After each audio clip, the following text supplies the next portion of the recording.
역대하 14장 1절에서 8절 말씀을 통해서 주님만 사랑해 라는 제목으로 말씀을 나누고자 합니다. 가시와 같은 사람이라는 글을 보게 되었습니다. 꽃이 활짝 핀 장미가 자신에 대해 자랑을 합니다. 내 가시는 아주 뾰족하고 날카로워서 초식 동물들은 내 잎을 갉아먹을 염려가 없어. 나의 이 촘촘한 가시들을 봐. 초식 동물은커녕 새들도 내 가지에 앉지 못하잖아. 이렇게 다른 식물들한테 자랑을 하는 겁니다. 자신의 가지를 자랑하던 장미는 주변에 있는 커다란 떡갈나무를 보면서 이야기합니다. 저 떡갈나무는 덩치는 커다란데 자기 몸을 지킬 무기가 없어서 허구한 날 딱따구리한테 구멍이 뚫리고, 그리고 원숭이들이 막 그 입을 뽑아갖고 함부로 망가뜨리고, 그리고 반항 한번 못하고 당하고 있어. 멍청이야. 이렇게 이야기를 합니다. 그런데 어느 날 아이들이 숲속으로 옵니다. 그리고 그 중에 한 소녀는 너무나도 예쁜 장미를 보게 되고 그 장미를 탁 만지게 되는 겁니다. 그러자 그 장미에 무엇이 있었죠? 바로 가시가 있었습니다. 가시에 찔리니까 아이가 막 눈물을 흘리는 겁니다. 아우 아파. 그러자 울상이 된 소녀가 막 달려가더니 무언가를 확 끌어안습니다. 무엇이었을까요? 바로 떡갈나무입니다. 그러더니 떡갈나무한테 이렇게 얘기합니다. 너는 장미처럼 예쁜 꽃은 없지만 가시가 없어서 이렇게 내가 껴안아줄 수 있구나. 이렇게 이야기를 하는 겁니다. 제가 이 이야기를 들려드리는 이유는 오늘날 우리가 장미의 그 가시처럼 뾰족하다면 내 안에 주님이 계시지 않다는 것입니다. 주님이 우리 안에 있으면은 우리는 떡갈나무처럼 우리의 것을 남한테 줄 수도 있게 되고 또한 그 사랑을 실천할 수 있게도 되는 겁니다. 그래서 우리도 우리 안에 주님을 모시고 떡갈나무처럼 누군가의 기댈 대상 또는 안아줄 수 있는 사람들이 될 수 있기를 소망합니다. 성경에서 역대하 10장부터는 이스라엘이 남북으로 갈라지고 다윗이 언약을 계승한 남유다 왕조 중심으로 성경은 증거합니다. 오늘은 그중 남유다 3대 왕인 아사왕의 말씀을 전하고 있습니다. 1절 말씀을 보면 아사왕 때에 10년 동안 평안했다라고 말씀을 전합니다. 이것이 이스라엘에게는 굉장히 은혜롭고 큰 말씀입니다. 그리고 그러한 이유를 살펴보면 아사왕이 이제는 주님을 사랑해서 종교개혁을 하고 있는 것을 볼 수 있게 되는 것입니다. 3절 말씀을 보면 아사왕은 이방 제단과 산당을 없애고 주상을 깨뜨리고 아세라상을 찍는 아주 강력한 종교개혁을 합니다. 오늘날 이렇게 하면은 그냥 밉상이 되죠. 그런데 이스라엘 안에, 하나님의 백성 안에, 하나님께서 통치하는 나라 안에 이런 것들을 가만히 둘 수 없는 겁니다. 이스라엘은 애굽과 메소포타미아 지방을 잇는 그 아주 애매한 위치에 자리 잡고 있습니다. 그 말은 이제는 위에도 강대국이고 밑에도 강대국이고 그 강대국 사이에 끼어있는 아주 안타까운 위치에 있다는 것입니다. 그래서 다윗과 솔로몬 당시를 제외하고는 그들은 항상 전쟁에 소용돌이에 휘말리고는 했습니다. 하나님께서 아사와 남유다에게 주신 10년의 평안이라는 축복은 이스라엘에게 있어서 너무나도 감격스러운 안식의 시간이었습니다. 그런데 말씀을 보면 알 수 있듯이 이때 아사왕이 무엇을 했느냐? 바로 이 강력한 종교개혁을 하고 있는 것입니다. 사실 우리들이 만약에 평안을 얻고 휴가를 얻는다면 우리는 무엇을 하나요? 아마 바닷가를 가고 산을 가고 캠핑을 가고 아마 쉬기를 원할 겁니다. 사실 그것도 필요하죠. 근데 오늘 말씀에서는 이제 아사왕이 이 10년의 평안의 시기를 그냥 가만히 놔두는 것이 아니라 주님을 만나고 주님께 집중할 수 있게끔 강력한 종교개혁을 하고 있는 것입니다. 사실 이스라엘 민족이 가나안에 들어온 후에 이스라엘 땅에 우상 숭배가 완전히 사라진 것은 아니었습니다. 그러나 아사왕의 그 통치 시기에 종교개혁을 시행하는 것으로 하나님을 향한 확고한 그리고 신실한 믿음을 백성에게 주고자 합니다. 이러한 신실한 모습은 오늘날 우리 그리스도인들도 아사왕의 종교개혁처럼 각자의 삶에 종교개혁을 일으키고 또한 신앙의 부흥을 일으키고 성령의 불을 받아야 한다는 것과 같은 말씀인 겁니다. 사람들은 근본적으로 하나님의 영광을 위해 빚어진 존재들이지만 그럼에도 불구하고 자아의지가 있고 또한 자유함이 있어서 하나님과 멀어질 수 있는 것도 사람의 모습입니다. 우리는 축복을 받는 데는 큰 관심을 갖지만 정작 그것을 하나님을 기뻐하시는 일에 사용하는 것은 잘 생각하지 못하는 경우가 더러 있습니다. 이것은 우리가 욕심과 자기 계획을 우선시하는 경향이 있는 것입니다. 그러나 그러한 우리의 모습을 이제는 하나님께서 기뻐하지 않으시고 하나님께로부터 큰 은혜를 받는 그 길을 방해하는 것입니다. 다윗은 하나님의 축복으로 주변 나라들을 하나하나 정복해 나갔습니다. 그리고 마침내 자신의 나라를 강대국으로 만들었죠. 이러한 은혜는 솔로몬의 때까지 이어지고 또한 큰 번영으로 이루어집니다. 그렇다면 다윗은 하나님 앞에서 어떻게 나라를 이끌고 함께 했을까요? 다윗은 나라가 번성하자마자 가장 먼저 한 것이 성전 건축을 위한 그 작업에 착수하는 것이었습니다. 물론 하나님께서 다윗이 성전을 건축하지 못하게 결국에 막으셨지만 솔로몬이 나중에 성전을 건축할 수 있게끔 미리 밑준비를 끝내는 것은 결국 다윗이었습니다. 다윗은 하나님이 자기에게 허락하신 그 축복이 하나님의 영광을 위한 것인 줄 분명하게 인식하고 있었습니다. 그리고 하나님의 그 사역을 위해 자신의 모든 것을 바치고 사용했지요. 그렇기 때문에 하나님은 다윗을 축복하시고 그리고 이제는 다윗을 넘어 그 아들까지도 축복하시는 영화로움을 허락하게 되시는 것입니다. 우리는 우리의 삶의 주인이 하나님이심을 기억하길 소망합니다. 이것은 우리가 생각하고 인식하는 하나님께서는 내 주인이야? 단순히 뭔가 나의 물질을 하나님한테 드려야 되는 거야? 단순히 이러한 문제가 아니라 우리의 모든 것이 이제는 하나님께서 우리에게 주신 것이며 오히려 하나님을 바라보고 하나님한테 헌신할 때에 하나님께서는 더 큰 은혜를 우리에게 부어주신다는 놀라운 은혜의 원리가 담겨 있는 것입니다. 우리는 우리의 삶의 주인이 이제는 하나님이심을 알고 하나님을 영화롭게 하는 삶을 살아나가야 하는 것입니다. 그런데 그것은 우리가 일정 부분만 신앙생활을 하는 것이 아니라 주의를 지키고 헌금을 내고 그리고 기도를 하고 나의 일정 시간만 드리는 그런 일부분만 드리는 것이 아니라 전인격적으로 이제는 온 마음을 다해 우리가 온 마음으로 예배를 드리는 것처럼 우리의 삶이 이제는 온전히 하나님께 드려지는 예배드리는 삶이 되어야 되는 것입니다. 아사왕이 하나님께서 주신 그 평안의 축복을 나라의 신앙을 회복하는 데 사용했던 것처럼 우리 역시 우리의 삶에 받은 모든 것이 하나님의 영광을 위해 사용해 나간다면 하나님은 오늘날에도 하나님의 백성들에게 다윗과 같은 축복, 솔로몬과 같은 축복, 그리고 이 불가능한 10년의 축복과 같은 놀라운 은혜를 성도들에게 주시게 되어 있는 것입니다. 3절과 5절 말씀을 보면은 아사왕은 이방 제단과 성단을 없애버리고 주상을 파괴하고 아세라상을 찢고 유다 사람들에게 자신들의 조상들의 하나님 여호와를 찾게 하는 율법과 명령을 합니다. 이러한 아사왕의 개혁은 강력하면서도 놀라운 조치입니다. 왜냐하면 이러한 강력한 개혁은 반드시 무엇이 따라오느냐? 반발이 따라오기 때문입니다. 그리고 이 10년 동안 얼마나 사람들이 평화를 얻었으니 쉬고 싶어요. 그런데 아사왕은 그러지 않았습니다. 개혁한다는 것은 단순히 왕 한 사람만 주관한다고 해서 되는 부분이 아닙니다.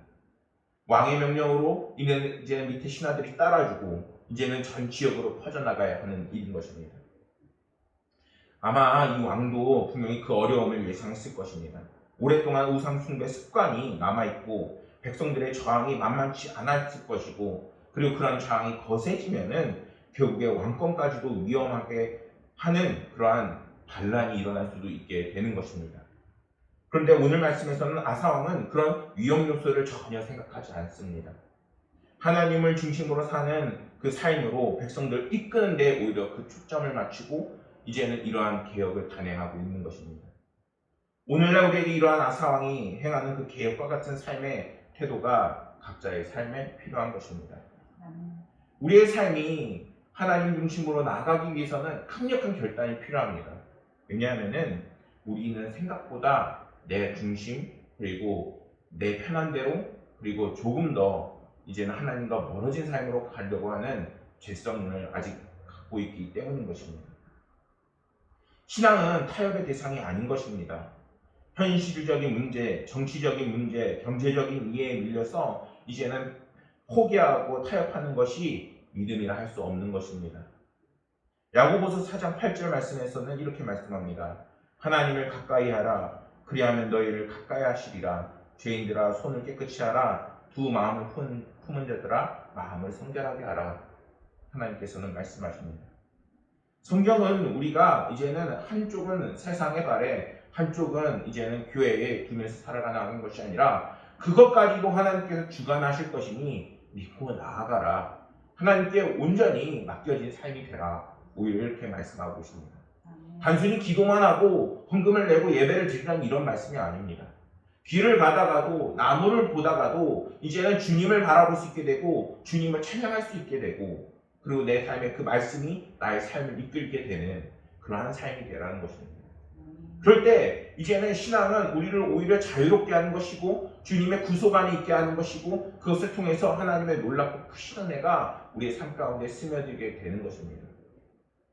사도 바울은 갈라디아 교회에 보내는 교회의 그 편지에서 오직 하나님의 기쁨을 구하는 사람이 되라고 말씀합니다. 갈라디아서 1장 10절 말씀을 보면은 이제 내가 사람들에게 좋게 하랴 하나님께 좋게 하랴 사람들에게 기쁨을 구하랴 내가 지금까지 사람들의 기쁨을 구하면 그리스도의 종이 아니니라 이렇게 말씀하고 있습니다. 그렇게 우리의 삶은 하나님 중심, 말씀이 이끄는 삶 그리고 하나님의 성령 충만함이 임하는 삶이 되어야 하는 것입니다. 이러한 아사왕의 종교개혁은 두 가지 측면에서 진행이 되는데 우선은 백성들의 그 신앙과 영성에 방해되는 우상들을 지금 파괴하고 있는 것을 볼 수 있게 되는 것입니다. 그리고 나서 백성들에게 하나님 여호와를 구하고 그 율법과 명령을 따라 살도록 가르칩니다. 여기서 주목해 볼 수 있는 것은 아사왕이 백성들에게 그의 율법과 명령을 지키도록 가르치기에 먼저 신앙의 장애가 되는 것들을 강력하게 제거하고 있다는 것입니다. 만약 아사왕이 그냥 율법과 그리고 좋게 말해서 그냥 가르치기만 했다면은 그들의 믿음의 상태는 어땠을까요? 생각보다 그 말씀이 백성들의 삶을 깊이 스며들지 못했을 것입니다. 그런데 오히려 아사왕은 강력하게 단행함으로 그들의 삶에 있는 다른 찌꺼기들을 이제 비워내게 합니다. 이러한 모습은 우리 역시 우리의 삶 속에 있는 다른 무언가 또는 내가 주인 삼은 것들을 버려야 한다는 것을 말씀하고 있는 것입니다. 때문에 우리의 신앙이 성장하고 오늘날 우리 기독교가 많이 부흥하고 다시 살아나기 위해서는 먼저 하나님 앞에 우리가 진실되게 회개해야 하는 것입니다. 회개는 단순히 하나님 잘못했어요 또는 하나님 나를 용서해 주세요 이런 것이 회개가 아닌 것입니다. 하나님 오히려 내가 당신에게 가까이 가기 원합니다. 나의 상처받은 영혼을 위로하여 주옵시고 그리고 나의 잘못됨을 이제는 버릴 수 있게 도와주시옵소서. 이제는 하나님의 나의 잘못된 그 모습을 버리고 하나님 앞에 더욱더 가까이 갈 수 있게끔 이제는 그 회개를 통해서 우리를 변화시켜 나가는 것입니다. 이것이 선행이 될 때 이제는 말씀이 우리 가운데 자연스럽게 스며들게 되는 것이고 하나님의 은혜 역시 자연스럽게 우리에게 찾아오게 되는 것입니다. 이제는 얼마든지 하나님의 은혜를 받아들일 수 있는 거예요. 하나님은 그럴 때 우리의 그릇을 넓혀가시고 지경을 넓히시고 우리의 시야를 넓히게 되는 것입니다. 저와 여러분들이 이제는 조금 더 하나님 앞에 가까이 나아가는 성도들이 되기를 소망합니다. 그렇게 해서 이제는 하나님께서 이제는 우리의 소망이 되시고 능력이 되시고 주님만을 사랑해서 그리고 성령 충만의 역사가 일어나길 소망합니다. 냄새라는 글을 보게 되었습니다. 이 글이 이렇게 이야기합니다. 저자는 냄새는 참 재미있는 단어입니다. 그 사람의 냄새 제대로 사람 냄새에 대한 사전 설명은 아름다운 따뜻한 마음을 지닌 사람에게서 느껴진 태도나 분위기 따위를 비유적으로 이루기도 합니다. 여기서 냄새는 긍정적인 의미입니다. 그런가 하면 부정적인 의미로 사용되기도 합니다. 그 사람 냄새가 수상해 이렇게 이야기할 수 있습니다. 같은 관용적인 표현이지만 뭔가 이상하다는 느낌을 더 확실하게 주는 것입니다. 냄새라는 단어가 어떤 단어와 결합하느냐에 따라 그 의미가 달라지기도 한다는 것이죠. 그래서 냄새가 어떤 단어에 그 결합이 되느냐가 굉장히 중요합니다.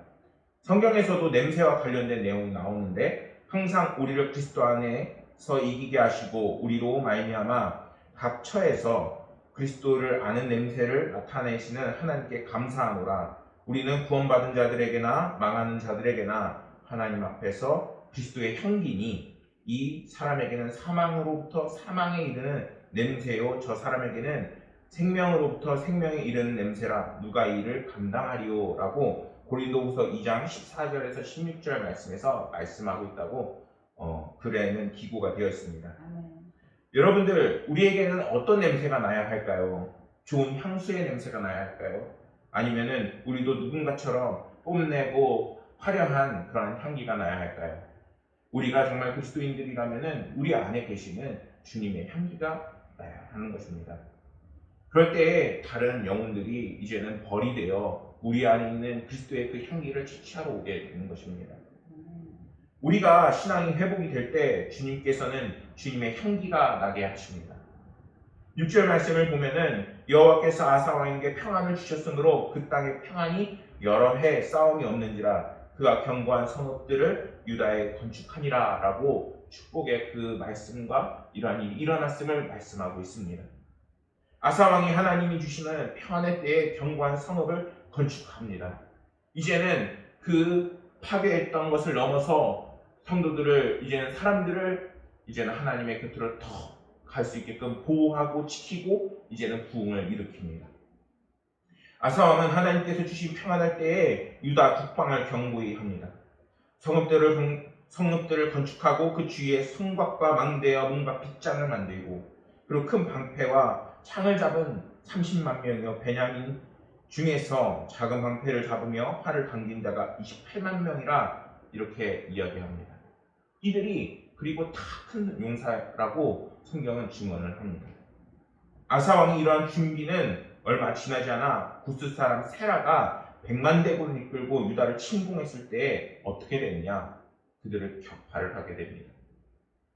이러한 사실을 통해서 우리가 신앙적으로 준비되어 있고 그리고 이제는 하나님과 함께하며 그리스도의 향기를 내뿜을 때 이제는 사단의 그 관계와 그리고 시험으로부터 오는 문제들을 다 이겨나갈 수 있다는 것을 분명하게 말씀하고 있는 것입니다. 우리는 영적으로 이제는 깨어 있어야 하는 것입니다. 하나님께서 이제는 우리를 더욱더 가까이 오라 하시며 이제는 주님을 바라볼 수 있게 분명히 도와주시고 함께 하십니다. 그럴 때 이제는 우리는 사단의 그 유혹을 이길 수 있고 다양한 여러 고난을 이길 수 있게 되는 것입니다. 사랑하는 성도 여러분, 하나님이 주시는 평안은 너무나도 은혜롭고 좋은 것입니다. 다만 우리는 그 평안에 안주하는 것이 아니라 더욱더 주님을 바라보고 주님을 사랑할 수 있는 모든 성도들이 되길 소망합니다. 아사 왕이 하나님을 바라보자 이제는 모든 고난을 이길 수 있었고 10년의 평안이 이제는 더욱더 보람되게 되는 것입니다. 사람들은 이제는 자신들의 삶이 보람되고 의미 있기를 소망합니다. 그런데 그 길을 여시는 것이 누구시냐? 바로 하나님이신 것입니다. 이제는 우리가 더욱더 주님을 통해서 하나님을 바라보고 또한 하나님께서 주시는 크신 은혜로 지금 코로나 바이러스에 지는 것이 아니라 삶의 문제로 넘어지는 것이 아니라 이제는 우리의 삶에 해결되지 않는 문제들 앞에 오히려 하나님 앞에 나아가고 하나님의 큰 은혜를 바람으로 하나님 주시는 은혜로 승리하기를 소망하겠습니다. 기도하시겠습니다.